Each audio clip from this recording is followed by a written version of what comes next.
భక్తులు ఎక్కడైతే భగవన్నామ స్మరణ చేస్తూ ఉంటారో ఆ ప్రాంతంలో పరమాత్ముడైనటువంటి వాడు సూక్ష్మ శరీరంతో సంచరిస్తూ మనము చేసేటటువంటి అనేకమైనటువంటి పుణ్యకార్యాలని ఆయన వీక్షిస్తూ ఆయన మన ఇంట వెంట దంట కంట ఉంటూ ఆయన అమూల్యమైనటువంటి ఆశీర్వచనాల్ని మనకు అందిస్తూ ఉంటాడని పెద్దలు అంటూ ఉంటారు.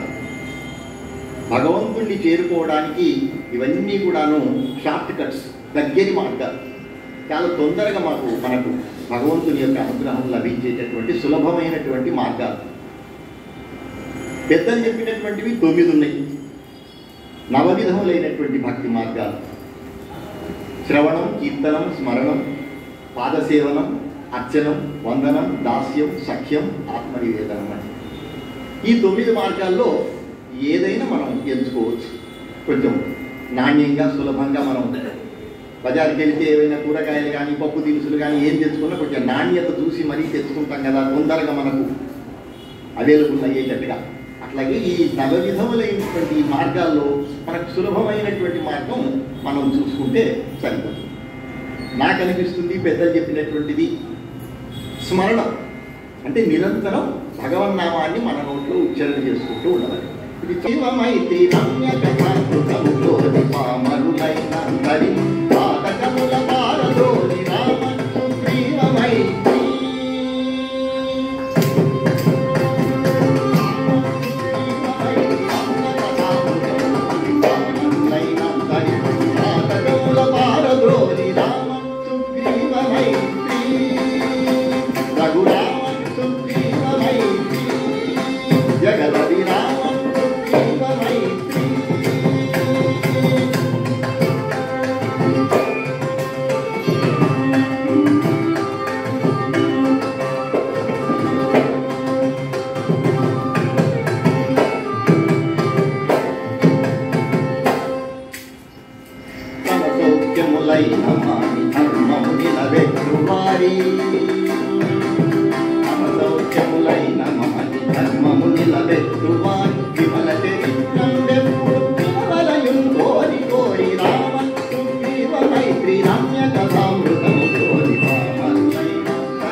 శ్రీరామచంద్రుల వారు సీతమ్మ వారితో లక్ష్మణమూర్తితో కలిసి అరణ్యవాసానికి బయలుదేరినారు.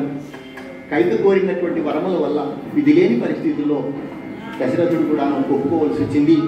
శ్రీరామచంద్రుడు అటు వెళ్ళగానే ఆయన మరణించినాడు.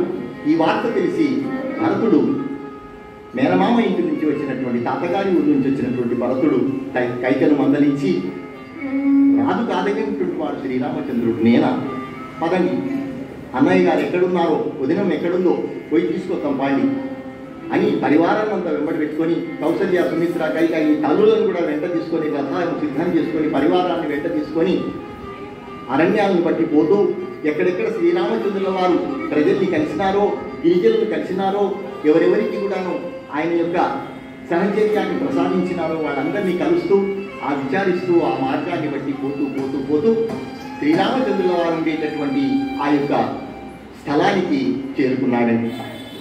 శ్రీరామచంద్రుడు వచ్చినటువంటి ఈ పరివారాన్ని అంతా చూసి భరతుడిని, శత్రుఘ్నుని చూసి, నాయనలారా ఎందుకు వచ్చారు, నా దురదృష్టం మీకు కూడా ప్రాప్తించిందా, నిండు యవ్వనంలో ఉండేటటువంటి మీ భార్యల పొందు ఎడబాసి ఎందుకు వచ్చారు నాయన, నాన్నగారు మరణించినారన్నయ్య, నీవు వెళ్ళగానే ఈ రకంగా ఘోరం జరిగింది అనగానే పాపం శ్రీరామచంద్రుడు ఎంతో విచారించి స్నానం చేసి పవిత్రుడై ఆయనకు పూజాది కర్మములు, శ్రాద్ధ కర్మలు నెరవేర్చి అనంతరం సభ తీర్చినాడు. వచ్చిన పరివారం అంతా కూడా కూర్చున్నారు. ఒకవైపు తల్లులు కూర్చున్నారు, తమ్ముడు కూర్చున్నారు, పురోహితుల వారు కూర్చున్నారు. కూర్చున్నారు, వశిష్ఠుల వారు కూర్చున్నారు. అందరూ కూర్చొని పూర్వాపరాలన్నీ కూడా విచారించుకున్నటువంటి సందర్భంలో కైకలేచి, నాయన రామచంద్ర, నా అపరాధాన్ని మన్నించు.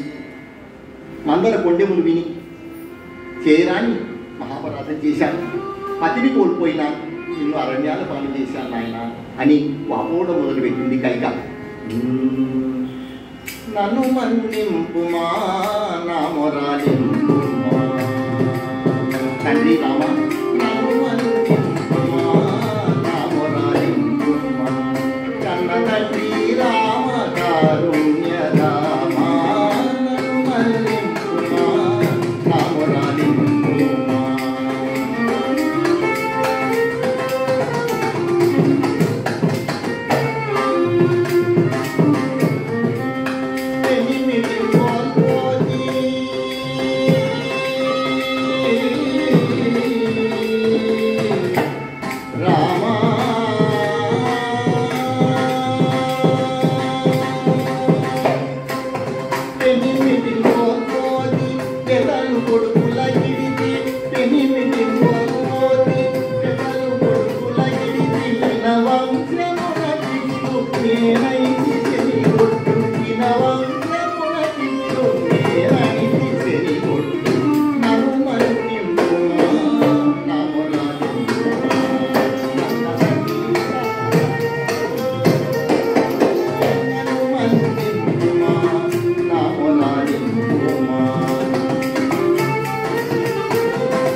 ఇందులో నీ తప్పు ఆవంతయను లేదు. విధి యొక్క బలీయమైనటువంటి ఈ కార్యక్రమాన్ని మనం వ్యతిరేకించేవాళ్ళం కాదు. కనుక జరగవలసింది జరుగుతుంది. దుష్ట శిక్షణ, శిష్ట రక్షణ చేయవలసినటువంటి ఆవశ్యకత నాకున్నది. కాబట్టి మీరు చేసినటువంటి కార్యము మంచిదే. కాబట్టి మీరు విచారించకండి, వెళ్ళండి. నేను అరణ్యవాసం చేసి తిరిగి వచ్చేంత వరకు కూడా భరతుడు ప్రజానురంజకంగా పరిపాలిస్తాడు. నా మాట వినండి అని శ్రీరామచంద్రుడు చెప్పగా భరతుడు పాదములంటి నమస్కరించి రామచంద్రుడికి, అన్నయ్య మీరు రాకపోయినా పర్వాలేదు, కనీసం మీ పాదుకలనైనా ప్రసాదించండి. వాటిని సింహాసనం మీద ఉంచి ఆ పాదుకల మార్గంలో నేను పరిపాలన చేస్తాను. మీరు వచ్చే వరకు ఈ అదృష్టాన్నైనా నాకు ప్రసాదించండి అని భరతుడు వేణోళ్ళ ప్రార్థించగా శ్రీరామచంద్రుడు అనుగ్రహించి ఆ యొక్క పాదుకలను భరతుడికి ఇచ్చాడు. ఆ పవిత్రమైనటువంటి శ్రీరామ పాదుకలను శిరస్సు పైన నిడుకొని భరతుడు పరివారము, తల్లులు, భార్యలు అందరూ, సామంతులు, మంత్రులు, దండనాయకులు అందరూ వెంటరాగా ఆ పాదుకలను శిరం మీద పెట్టుకుని అయోధ్యకు ప్రయాణమైనాడు. పదములే చాలు రామా పదములే 10,000 పదములే చాలు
విధంగా భక్తిపూర్వకంగా గీతాలాపన చేస్తూ పరివారం అంతా వెంట తీసుకుని భరతుడు వెళ్ళిపోయినాడు. శ్రీరామచంద్రుడు వెంటనే ఉద్యుక్తుడై సీతమ్మ వారు లక్ష్మణమూర్తి వెంట రాగా ఇక అరణ్యాన్ని బట్టి వెళుతూ వెళుతూ వెళుతూ వెళుతూ కొండలు కోనలు తెలయేర్లు నీళ్లు తాగుతూ ఆయాసము చేత డస్సి కొడుతూ ఇట్లా కొన్ని మైళ్ళు ప్రయాణం చేసిన తర్వాత అత్రి మహాముని ఎదురుపడ్డాడని. అత్రి మహాముని అనసూయాదేవి ఆశ్రమానికి చేరుకున్నాడు. అత్రి మహాముని ఎదురేది ఎంత అదృష్టము, శ్రీరామచంద్రుడు సతీ సమేతంగా మా ఆశ్రమానికి వచ్చాడు అని అనసూయ వెంటనే స్వాగత సన్యాసాలకు ఏర్పాటు చేయి, అతిథి మర్యాదలకు ఏర్పాటు చేయమని అనసూయకు ఆదేశించి అత్రి మహాముని శ్రీరామచంద్రుడిని స్వాగతం చెప్పి తీసుకుని వచ్చింది. ఉచితాసనం మీద కూర్చుండబెట్టి ఈ రకంగా ప్రార్థిస్తూ ఉన్నాడు. రామా కోమల మేఘశ్యామ రఘుకులామి సోమా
ముందు అనుకుంటూ ఉంటాను బ్రహ్మాండంగా పాడాలి అని. తీరా ఇక్కడికి వచ్చిన తర్వాత మహనీయులైనటువంటి పెద్దలు ఎదురుగా కూర్చున్న తర్వాత నాకు ఈ నాలుక ఎండిపోతుంది. ఇదొక ఏం చెప్పాలి, నాకు ఊరికే ఈ వహించాను ఈ తడబాటు, ఇంత ఉద్దండుల మధ్య నేను నిలబడ్డాను, వీరిని రంజింపగలనా లేదా అని తపన పడుతూ ఈ నాలిక ఎండిపోతుంటాను. అందుకే ఈ మాటికి గొంతు తడుపుకుంటూ ఉంటాను. కానీ నిజంగా పరమాత్ముడు ఎట్లో రక్షిస్తూ ఉంటాడు ఏదో రకంగా. ఈరోజు నిజంగా నా అదృష్టము మహనీయుల సమక్షము చేదోడు, ఉద్దండుల చేదోడు దొరికింది. నా వెనక నుంచి పరాత్పరుని దయ అపారంగా ఉంది. ఇంకా ఇంతకంటే నాకు కావలసిందేముంది కనుక అత్రి మహాముని స్వాగతం చెప్పగానే అనసూయాదేవి వచ్చింది. వచ్చి కూర్చొని సీతమ్మ వారిని మర్యాదగా పలకరించి, అమ్మా సీత, ఇదిగో ఈ పసుపు కుంకుమ తీసుకో. ఈ పసుపు కుంకుమ వలన పరపురుషుడు నిన్ను అంటుకొనడానికి భయపడతాడు. పైగా నీకు ఆకలి, దప్పులు, నిద్ర ఇవేవి కూడా ఉండవు, నీ చెప్పు చేతుల్లో ఉంటాయి. అంతటి మహిమగల ఈ కుంకుమ నీకు ప్రసాదిస్తున్నానమ్మా సీత అని అనసూయాదేవి ఆ సీతకు ఆ పసుపు కుంకుమను బహుకరించి పైగా కొన్ని పతివ్రతల విషయములు ఆమెకి ఈ రకంగా బోధించింది అనసూయాదేవి. అమ్మా సీత, ఈ ప్రపంచంలో మూడు రకములైన పతివ్రతలు గలరమ్మ సీత. పతివ్రత శిరోమణులు మూడు రకములుగా ఉంటారు. మొదటి పతివ్రత ఉత్తమ పతివ్రత. తన భర్తను తప్ప పరపురుషులను చూడగానే వారు కూడా స్త్రీల వలె కనిపిస్తారు. కానీ తన భర్త తప్ప ఇతర పురుషులు ఎవరు కనిపించినా వాడు స్త్రీల వలె కనిపిస్తారు. కానీ ఆమె ఉత్తమ గుణసమే. ఇక మధ్యమ పతివ్రత ఎలా ఉంటుందంటే తన భర్త వలెను, తన అన్న వలెను, తన తమ్ముని వలెను, తన సోదరుని వలెను పరపురుషులను గాంచునామే మధ్యమ పతివ్రత. ఇక అధమ పతివ్రత పురుషుల ఎడ చెలించినటువంటి చిత్తమును మరల తిరిగి సరిదిద్దుకున్నామే మూడవ పతివ్రత. ఈ రకంగా పతివ్రతా ధర్మములు ఇట్లా ఉన్నాయని అనసూయాదేవి చెప్తూ సీతామహాసాధ్వితో బ్రతుకు నిజముగా కడు అస్థిరం అని తెలిసి, అమ్మ బ్రతుకు అస్థిరమైనటువంటి, ఎన్నాడు ఉంటామో తెలియదు, అసలు ఎప్పుడు ఉంటామో తెలియదు, ఎప్పుడు పోతామో తెలియదు. ఇప్పుడు మరి కలికాలంలో మరి విచిత్రమైనటువంటి చావులైపోయినాయి. ముసలోళ్ళంతా అట్లే నిలబడిపోతున్నారు. వయసులో ఉన్న పిల్లలే గుండె జబ్బులు హరియమంటున్నారు. బ్రతుకు నిజముగా కడు అస్థిరం అని తెలిసి పతియట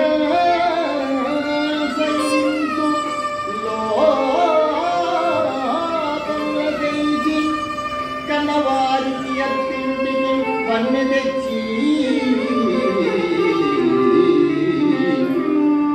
మగనితో స్వర్గమేగెడు మగువా మగువా.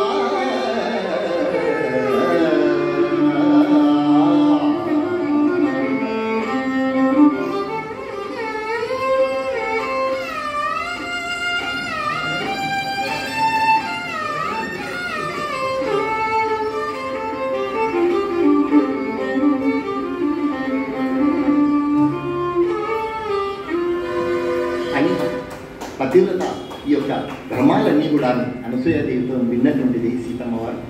శ్రీరామచంద్రుడు ఇద్దరు కూడా సెలవు తీసుకొని వాళ్ళ దగ్గర నుంచి బయలుదేరి మళ్ళీ అరణ్య మార్గం గుండా వెళుతూ ఉండగా అగస్త్యుడు అనేటటువంటి ముని ఎదురుపెట్టాడు. అహో శ్రీరామచంద్ర, స్వాగతం స్వాగతం. నీవు వనవాసం చేస్తూ ఇక్కడికి రావడం, మా ప్రదేశానికి రావడం మాకెంతో సంతోషమని అగస్త్య మహర్షుల వారు శ్రీరామచంద్రుడికి స్వాగతం చెప్పి, రామచంద్ర ఇదిగో అక్షయ తృణీరం అనేటటువంటి అమోఘమైనటువంటి విల్లు, ఈ విల్లును స్వీకరించు. దీనివల్ల రణరంగంలో ఎల్ల రాక్షసులందరినీ కూడా మర్దించేటటువంటి, చంపేటటువంటి శక్తి నీకు ఈ అక్షయ తృణీరం అనేటటువంటి విల్లు వల్ల లభిస్తుంది. దీన్ని స్వీకరించమని ప్రార్థించి